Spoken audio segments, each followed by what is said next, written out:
in. I hope everybody's having a good day today. Thank you for coming. This presentation today is Information Management Systems at the Harn Museum, a Registrar's Perspective.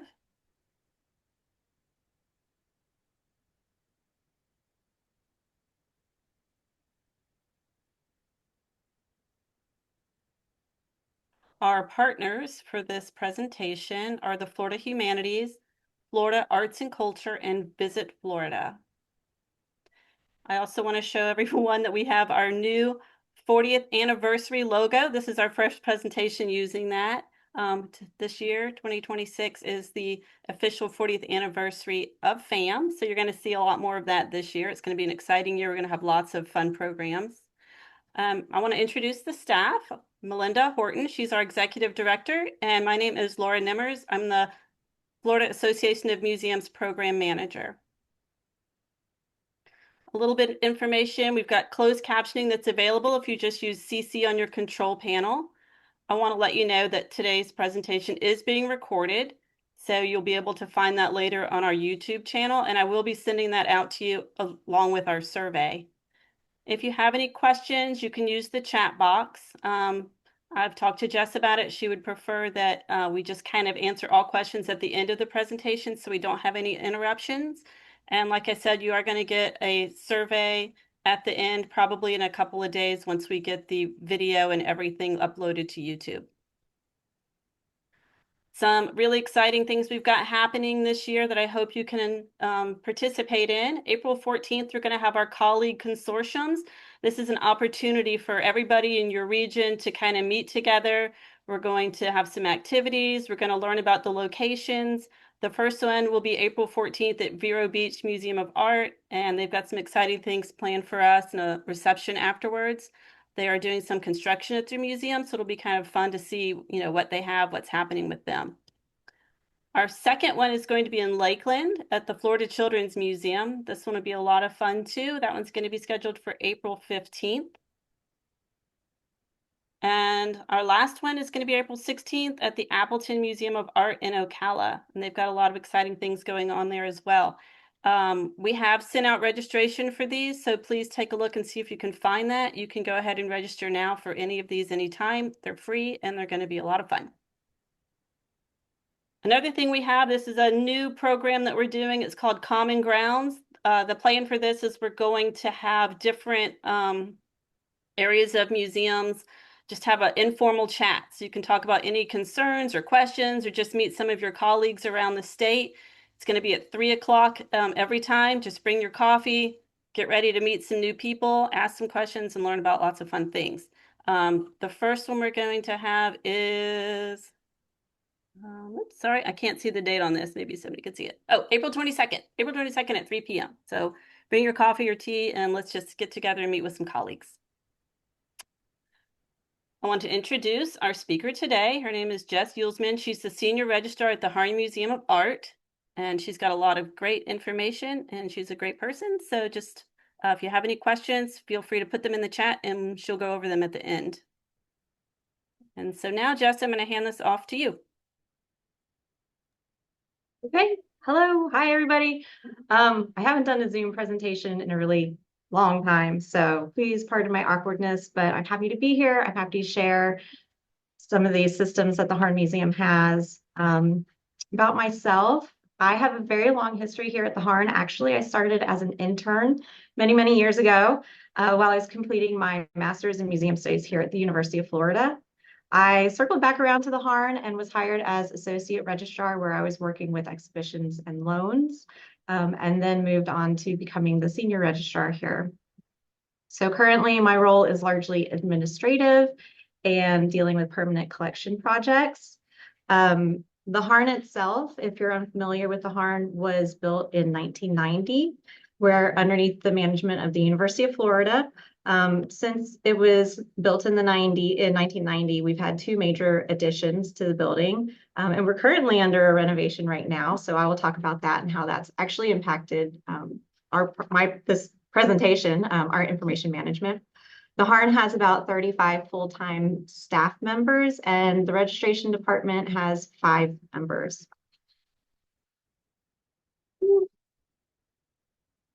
There we go. Okay, a little bit more about the Harn.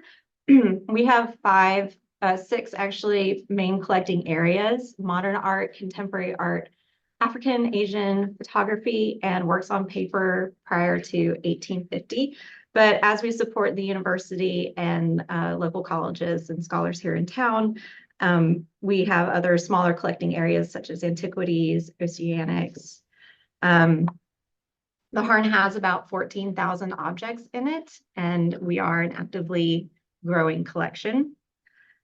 Um, some stats, because I thought it would just help you all to know like what kind of activities that we deal with. And again, this is focusing on the registration department, so not the museum as a whole, but focusing on registration. So last year, we had over 900 objects on view in the galleries. We have a little bit over 80% of our permanent collection on view on the website. We have, again, last year processed about 230 incoming loans for our exhibitions. We've changed out 6 major exhibitions and then smaller little change outs due to light sensitivity.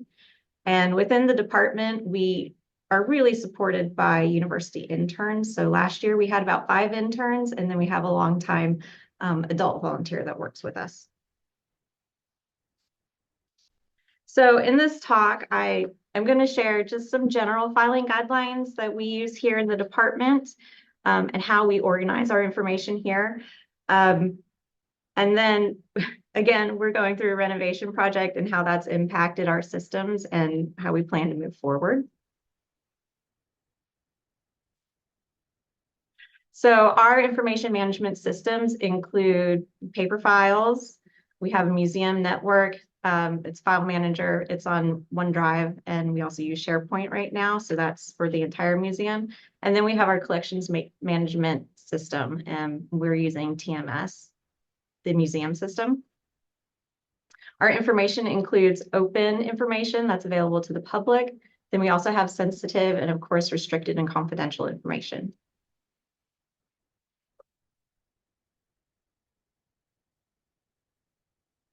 So just to get started, being established in 1990 and working with a collection that belonged to the university even before that, and being just by nature the registration department, we use a lot of paper down here. So historically, all of our information has been managed through a paper-based filing system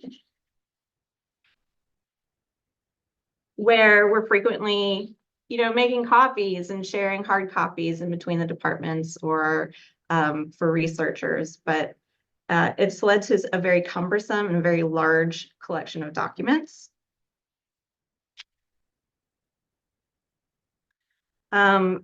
Using the paper-based is still my preferred method. I am a Luddite at heart. If it's well organized, it can make information very easy to find, and it does provide a lot of historic context to have those older papers. It does have its downfalls where papers can be lost, misfiled, damaged, and not easily accessible because you have to have the physical piece of paper, and it takes up a lot of space. However, looking at what we do here, we have 2 different kinds of filing cabinets. I hope this is useful for you guys. But our filing cabinets, going down to the basics, we have standard, what you would find at Office Depot, where we keep our more temporary files, such as exhibitions, things that we're going to be changing out and looking at a lot and migrating in different ways. For our permanent collection, we keep those files in our File King cabinets, which are 2-hour fire retarding cabinets. They're incredibly heavy. They're full of concrete, but they sort of give us that assurance that our records, in the case of an emergency, will be well kept.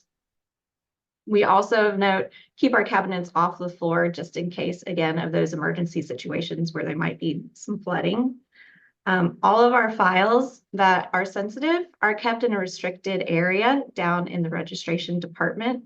This is closed to the public and only certain staff have access to the space. Let's see. We also, as you can see on these images, we label our cabinets. I'm sure you all do for your information, but we try to keep it specific and we try to keep years affiliated with each drawer so we can find information more quickly.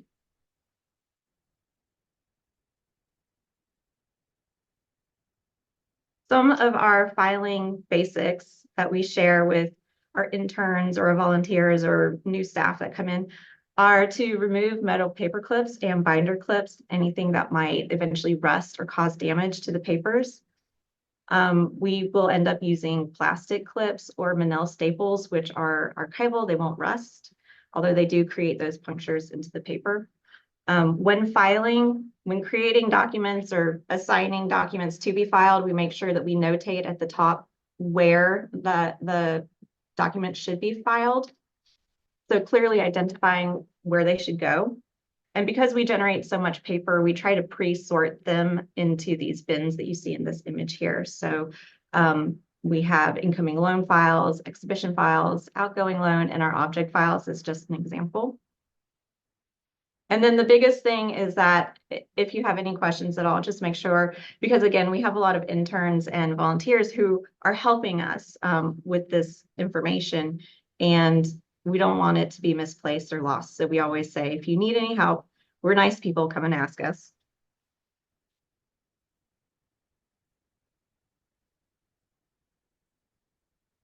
So the registration department uses many different types of files. I've mentioned our object files for the permanent collection. We have a separate section for deeds of gift files, then exhibition files, incoming loans, outgoing loans, and then operational and administration files. I'm not going to go into a lot of details for these, but again, if you have questions at the end, I'm happy to answer them. We do separate each of these groupings of files into their own spaces.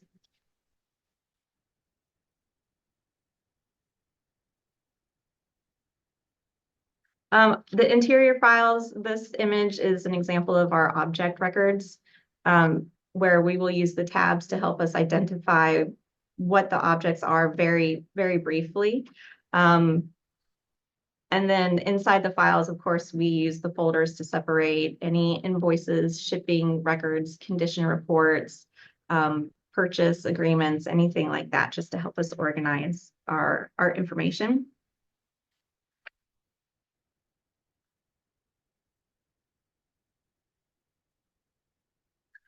Our deed of gift files are kept separately, as I mentioned. They are in a Fire King cabinet as well. They contain the original paper copies of fully executed deeds of gifts.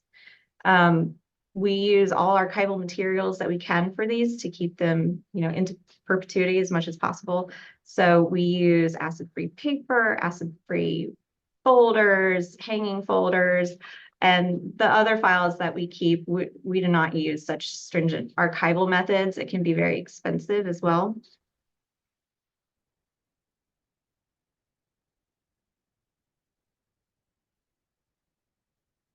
So that was a very brief summary of our paper files, and now a quick summary of our museum network for digital documents and organization. At the Harn, continue to modernize. Obviously, we have computer network here and drive. So each department has its own drive, and then each staff member has their own drive as well. And this can lead to a lot of organic growth in the organizational system. So a lot of disorganization if there isn't a system already well established. And that's actually what we've seen at the Harn is a lot of sort of errant folders might be made. It's very hard to find things. Within the department drives, shared projects, there's a lot of access for people to share documents, but then there's also a lot of duplication again because of all of the different drives. And each department within the museum has a restricted access network drive, again, preventing that sort of cross-departmental access. Additional folders in each department folder for shared projects. For example, within the registration drive, we have outgoing loans that all the registrars can have access to keep information as transparent as we can. And then each staff member has created within the registration drive, for example, their own personal folder for active projects. So if one of my colleagues wanted to find a loan that I'm working on, if I kept it in my personal folder, would have a very hard time finding that information. So it can be good, it can be bad.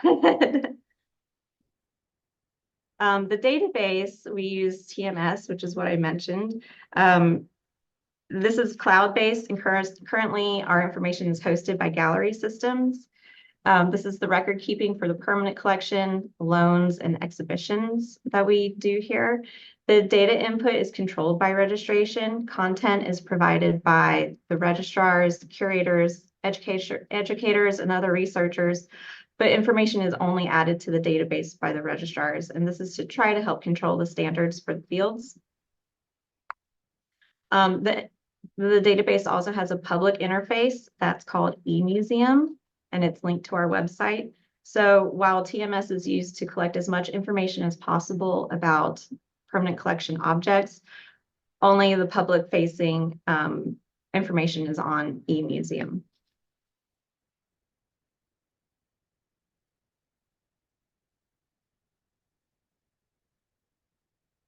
So through the years, as you can imagine, there have been developments and challenges. The system, paper-based system, TMS, and the network have really, they have their hiccups, but they've worked pretty well for us. But of course, we have had to adapt with technological advances. The network and collection management system have all moved to the cloud. Each change in staff has led to smaller changes in how information is produced and captured. And then here and there through the years, there have been attempts by staff to create standardization, but nothing that really looked at the system as a whole. Other challenges that sort of have bubbled up, issues for us is, of course, 5 years ago, there was the COVID lockdown, and we realized that we really had a very small amount of our collection accessible at that point because nobody could come to the museum to see the collection, and we had a very limited amount available online. So this was a challenge, but it led to some good things. We were able to receive a grant that allowed us to update TMS from TMS Windows to TMS Collections, so moving to cloud-based. And also we were able to more fully digitize the collection. So we went from about 4% that was available online through eMuseum to now over 80%. So over 11,000 objects of our collection are available online to the public. To be able to do this, we had one staff member dedicated for 2 years to spearhead this project, and many, again, incredible interns that have helped us to create standardization manuals so that we can continue the work and be cohesive.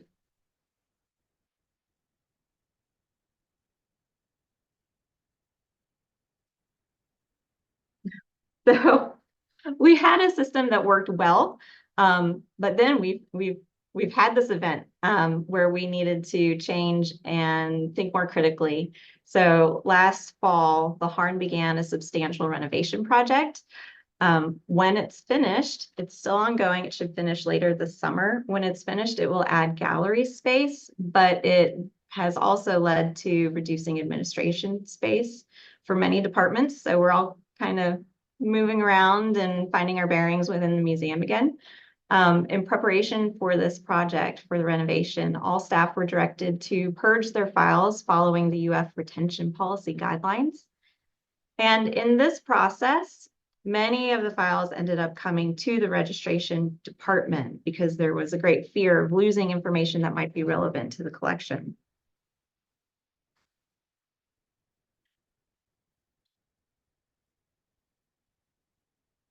Okay. So again, the staff, I really want to talk about for a second what a great tool and asset being under the University of Florida is, because they do have this sort of larger umbrella retention policy that gave us guidance as we were going through this process.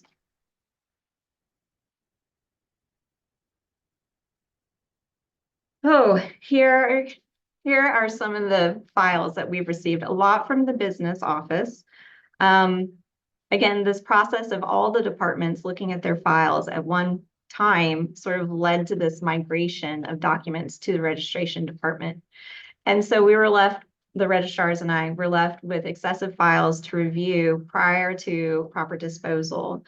And what we found were just massive redundancies in the records that we already retained in registration, but were kept in other departments as well.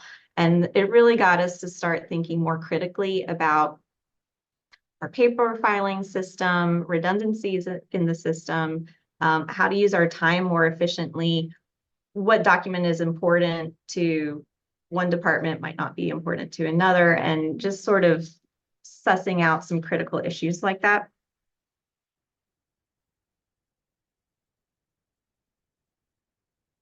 Um, Let me also say that unfortunately, the registration department also lost space for files and administrative paperwork.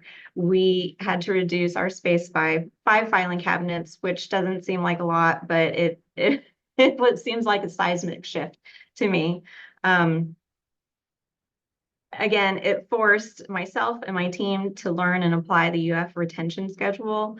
The schedule is a minimum retention and not a suggestion, but again, a minimum retention period that I found as registrar was a great starting point to think about how long we needed to hold on to some of our paperwork, especially, and what could be digitized and stored in other ways. Um, Also, I should say we had this great system in place, or what I thought was a great system in place, but we didn't have a policy for the harm. So working with the UF retention policy and realizing the inconsistencies that we have in the registration department, despite our best efforts to keep things consistent and standard. So the Harn regularly as a museum keeps inactive files for archival purposes. However, how important is it to keep some of these documents? Or can they be kept in other ways?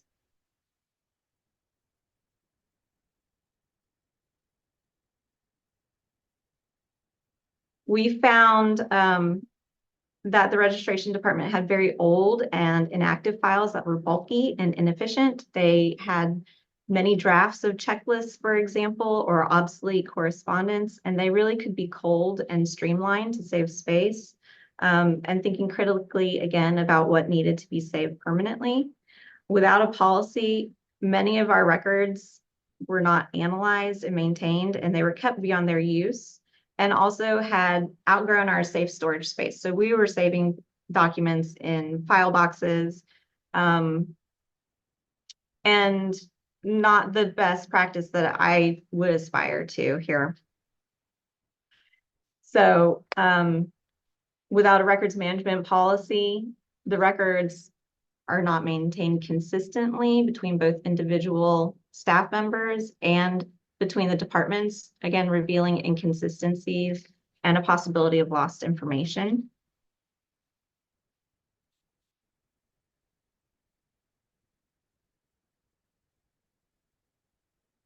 So after this realization, we made a plan to move forward. And the first thing that I wanted to do was to create an information management policy. I really appreciate policies as, you know, a guiding light for how we can do things properly and consistently between staff members. So first is to create an information management policy specifically for the registration department, and maybe something that eventually could evolve and grow to include the whole museum. But definitely starting in-house with us first. We would, I hope, to streamline paper-based files. So again, analyzing what is critical to keep and what can be disposed of. Hopefully greater access and organization of our digital files. Again, they grew very organically and are a little willy-nilly. So to be able to create a structure to our digital filing system. And then to utilize a dedicated museum and even university level archival space for files that we want to keep but are not needed on a daily basis. And moving forward, I want to have a more methodical and intentional maintenance of the information that we generate.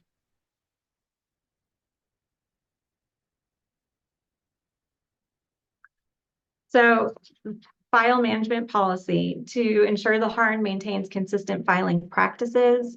We've begun to develop a records management policy that is kind of a hybrid. It includes a procedure manual and also a retention schedule for I say the museum, but I mean the registration department. Um, and this ensures that records are maintained consistently, following both our archival responsibilities and to also ensure compliance with state and university records management policies. I also have to say, I've spent a long time at the Harn and had this system that I was very familiar with. So going through the process of the renovation, looking at our files, made me realize I really don't know that much about information management. And I really felt like I jumped into the deep end with this project. So it felt like a really huge effort to reorganize and analyze the system. I had a lot of help. So other Harn staff, I interviewed other departments. I interviewed staff here at the university to see where there are redundancies and where efficiencies could be made as well.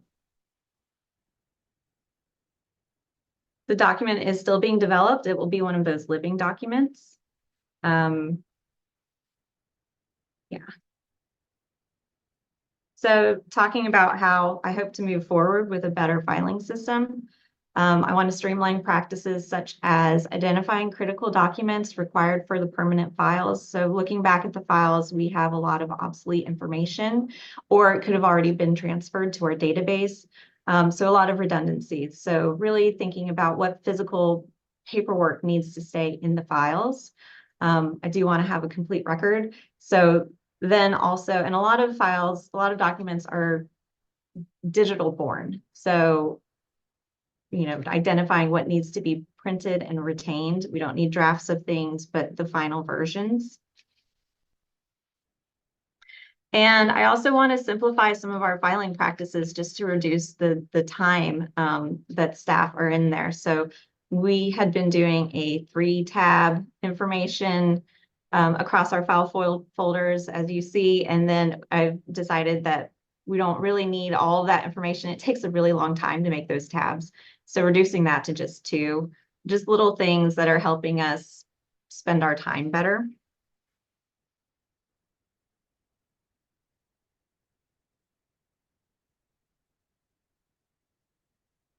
Our operational files, these are the files that I deal with a lot as the senior registrar here. So these are the records that, again, are the daily administrative files that the registration creates, that I create. So unlike object-related documents or records, most of these documents are not retained permanently, but they rotate out, they're updated, and so they'll also need to be disposed of in accordance with Florida statutes. And what I've done to help myself, as again, I'm still learning and I need to stay on top of it. So to help me stay organized, I'm trying to use the tabs to say, how long do we want to retain this document? So I can go through periodically and get rid of the things that we don't need to hold on to anymore.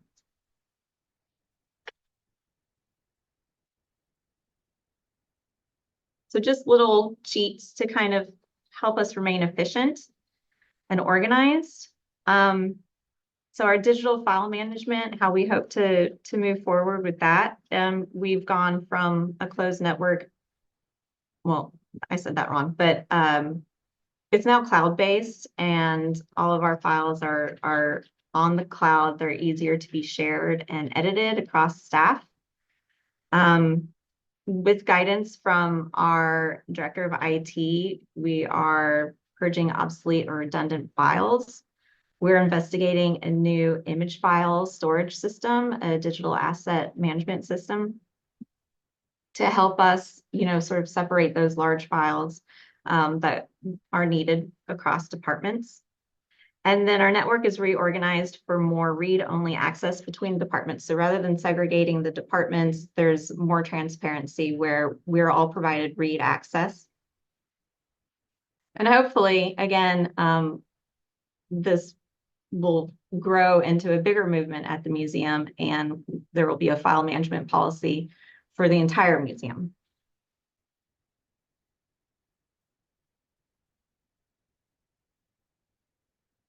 Our database, again, was migrated to the cloud, and by contract, it's maintained by the service provider, by Gallery Systems. There's so much, it's such a robust system. We don't use every single field. We don't have the staff to do that. So we fill in what we need, but we do have a lot of inconsistencies. So again, we've used this opportunity to develop a manual for consistent use of fields with definitions. And we've done a lot of this work through interns who have researched and written these documents for us to use. For example, we had one intern help us to define the fields that are used in like a tombstone label. And then we've also had another intern to help us have consistent terms with the constituent field. So who are the artists, who are the makers? And all of this helps with better access to information on eMuseum as well. Turns out that eMuseum has been a great resource for our staff as well. So they might not want to go into TMS, which is, again, a much more robust interface, but eMuseum is very, very user-friendly.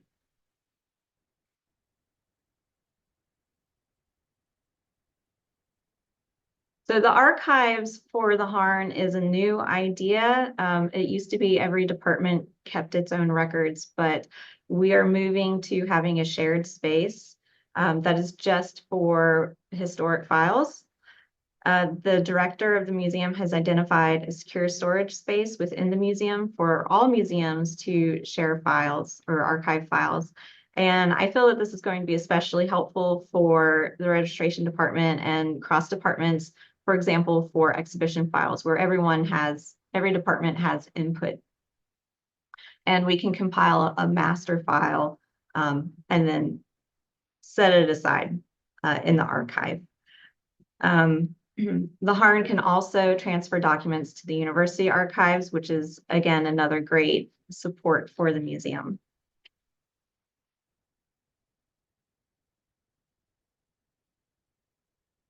So as I was surrounded by boxes of files and beginning to research a file retention policy and what to do, I found several useful links. I didn't realize what was out there. So there are many resources online regarding museum filing systems and retention schedules. And of course, it's the big ones, the Getty, Smithsonian, but then even looking closer to home, UF has some great information on its website about records management. And again, another great resource were staff within the museum and staff across the university. Expertise that I didn't realize until recently that was available here. And then a huge resource for us was interns. So we all have a lot of things going on. So being able to dedicate interns to very specific projects like writing the manuals for the definitions for TMS or working on a file retention policy has been just a huge asset and really helpful to keeping things moving along. And with that, I have to say thank you to the intern who helped me with this project this semester. Bruno Gray is a senior and just really kept the ball moving when we had the renovation project going on and other exhibitions and other projects. So a really great asset to keep the project going. Our next steps with this, we've drafted a retention policy now, and our next steps are to have a few more people look at it and then present it to the director. And hopefully it's something that, there are small tweaks that we can adopt, but in the larger sense that the director will approve. And then we'll go into full implementation, which again, for us will be going back to the paper files first and looking through everything, putting our hands on everything and seeing what can needs to stay in the files as a permanent record, or also could be purged because it's obsolete, it's kept somewhere else, it's redundant. Um, and then this retention policy will become a living document that's reviewed periodically. A staff will be trained in it, and something that we can refer to. So that is, I feel like I could go deep or broad.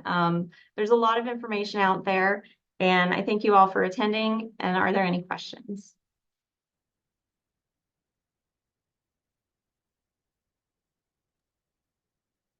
Thank you, Jess. That was really good and also extremely overwhelming. Yeah, it I is. feel a little bit of anxiety.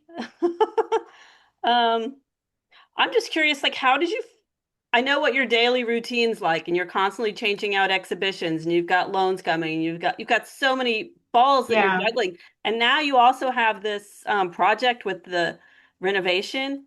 How did you find time with all your daily activities to even think about doing this? Yeah, I feel like I started in this project with a lot of yeah, I didn't know what I didn't know, and I didn't know a lot, apparently. So finding time, it was something I knew that needed to be um, addressed.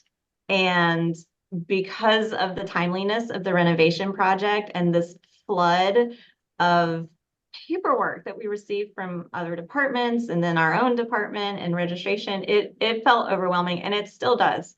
So incorporating it into my daily activities has been just reminding myself that Rome wasn't built in a day, and this stuff really isn't going anywhere until I make it go somewhere. So it's not um, prioritizing my time. What is urgent? What has to happen now? Which is the exhibitions, the more timely things. And yeah, this is a huge project that I need to chip away at. But the first thing I want to do is get organized and create my policy, create my standards, like wrap my head around this really overwhelming situation. And I leaned on a lot of people. Like, it's not a done project. I'm still learning things. We're still kind of evolving the document that I want to create. But leaning on my intern was such a huge thing. And I love this person so much. Like, he came, consistently showed up when he was supposed to, and like just kept grinding at this document that even I was having a hard time wrapping my head around, and finding the resources that we have available here on campus. So again, the UF archivist and the UF records manager were just huge assets for me to try to learn this new language that, I'm a records manager. I am a registrar. I deal with paper nonstop, but there's a level of organization that I wasn't even aware of. And I knew, like, I'm not a lawyer, but I know enough to be dangerous, I guess. um, which also made me very paranoid. So having these people in place that I could go to ask questions was a huge asset. So it, it's a huge project. I fit it in as I could, but I really leaned on a lot of people to help me just like keep going. Yeah. Speaking of people, you've got a few questions and some comments right now in the chat. One of them is Sarah Coates. She is the archivist at the University of Florida, and she said Jess has done a phenomenal job with sorting through many records. And one Thanks, Sarah. question. Okay, question for you from Tampa Museum of Art. Do you have a list of what goes into a physical file versus a digital file?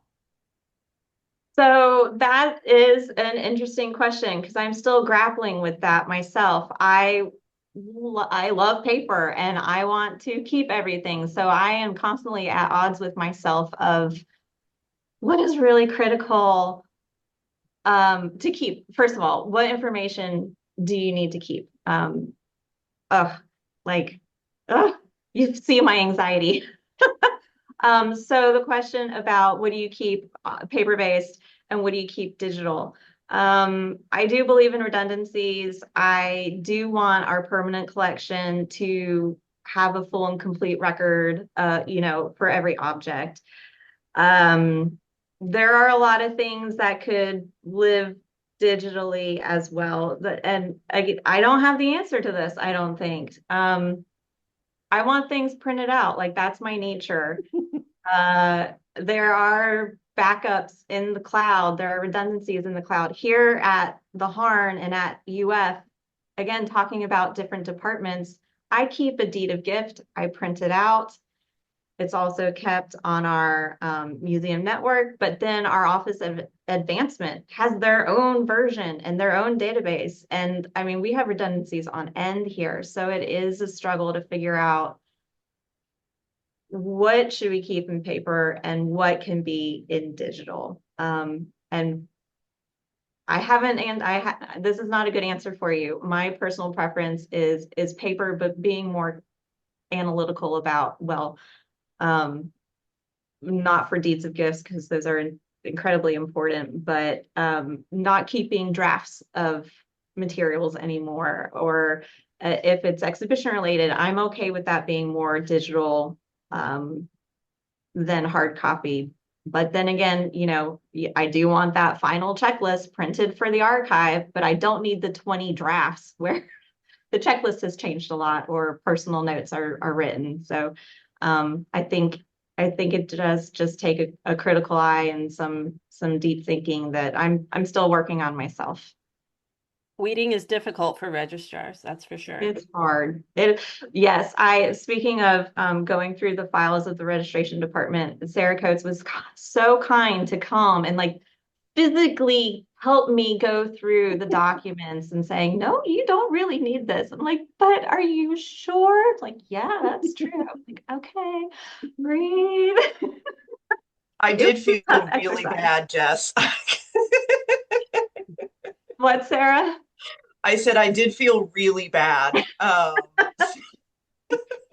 Yeah, I will just add, if I can, just really quickly. please. Archivists also love paper because we all know how to handle paper, and paper is a lot more stable than an electronic document.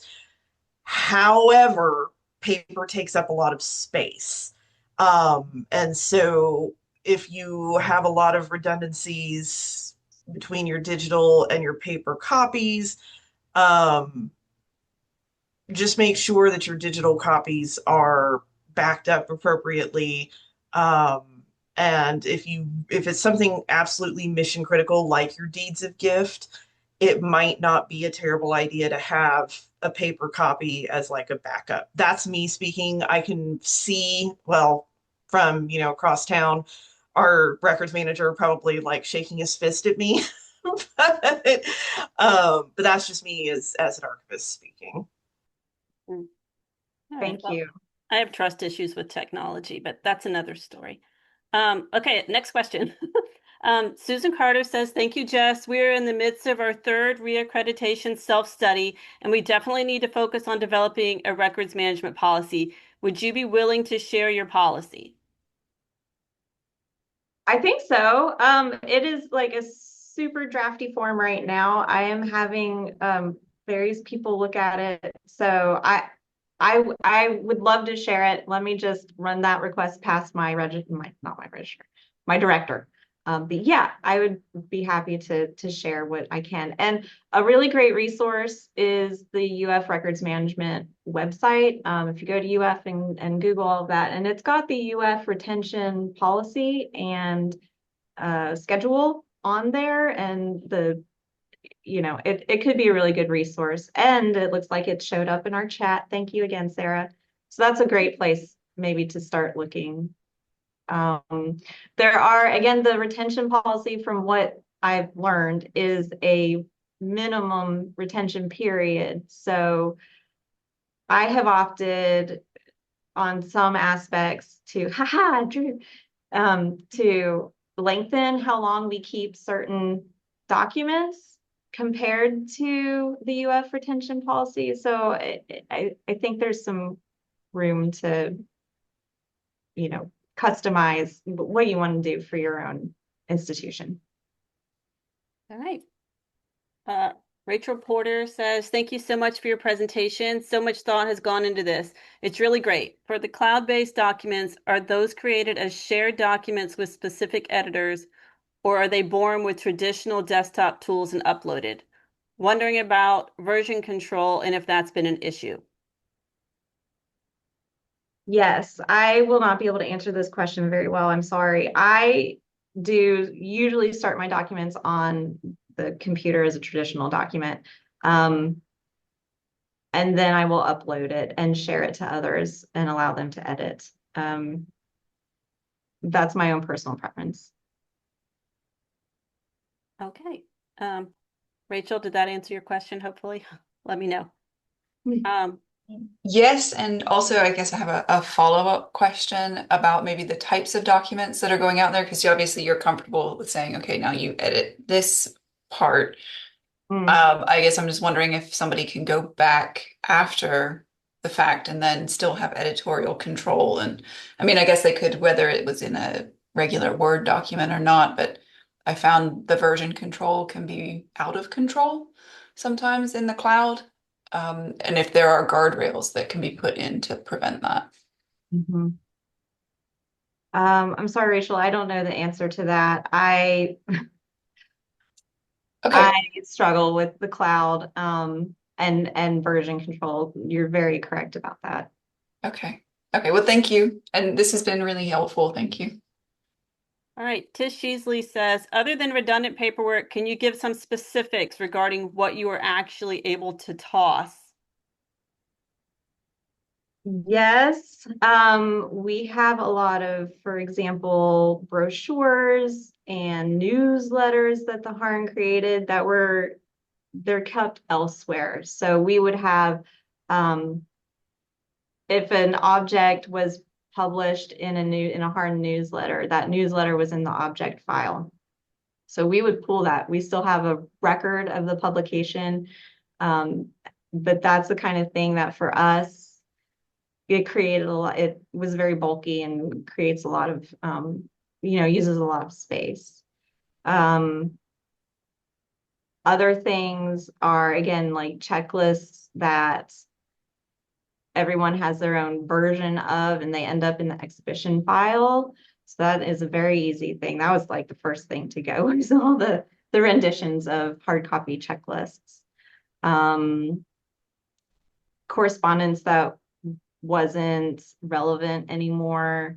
Um, these kinds of things. It was like a quilting bee. The registrars and I sat around and we all kind of had a file, and we, as we're going through it, we're asking each other, what about this? What about this? So those are some examples. It's been challenging to go through everything. Hey, Sarah Coates has added some really great links to the chat. So whenever you get your YouTube video from me, you can take a look at those things. Let's see. If anybody else has any other questions, feel free to either write in the chat or you can just unmute if you like. We've got approximately 7 minutes left.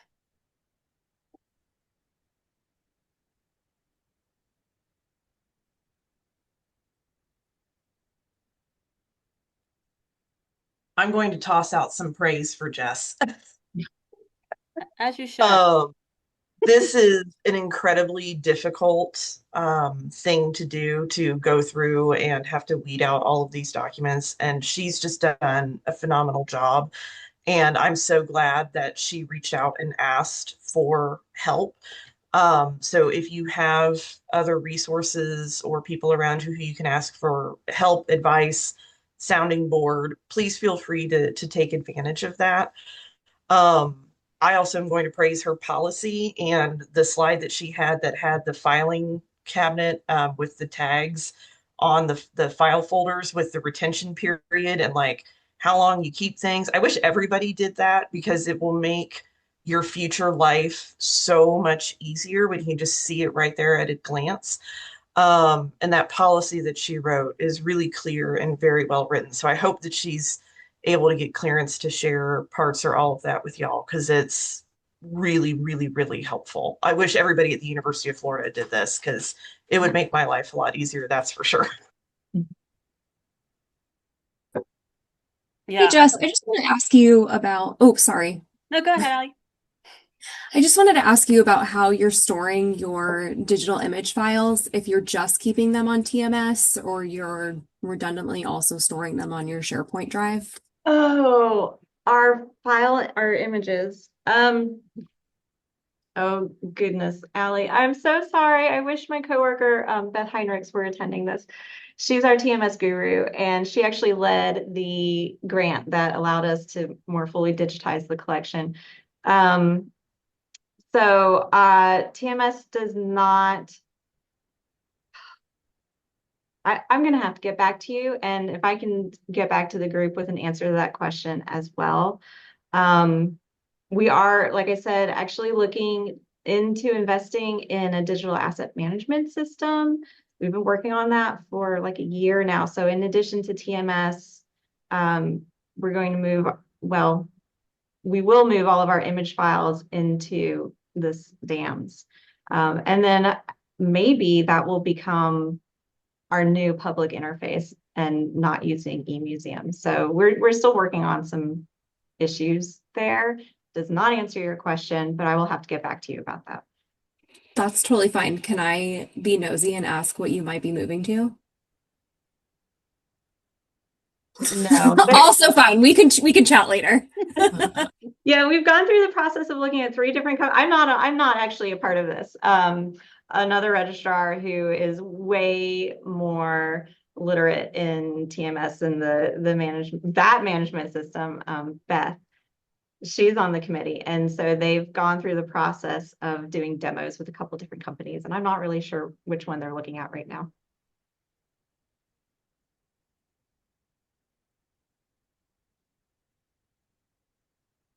All right. If that's everything anybody else has to say, then we can go ahead and wrap it up. I just want to remind everybody coming up on April 14th, 15th, and 16th, we do have the consortiums coming up. We've also got some great webinars coming. So if you just take a look at the FAM website, or you should be getting some emails from us if you're a FAM member, letting you know what kinds of activities we have going on. I'm sure there are a lot of registrars and collections managers here. I would love to see you guys at the Common Grounds chat that's also coming up. And as always, if you have any ideas for webinars, feel free to email me and let me know what kinds of things you're looking for. I'm always looking for new topics. Or if you'd like to host a meetup, maybe we could work on something like that. We can do an online meetup as well, or we can maybe do one in person. Just shoot me an email and let me know what you think. All right. Thank you so much, everyone. Thank you.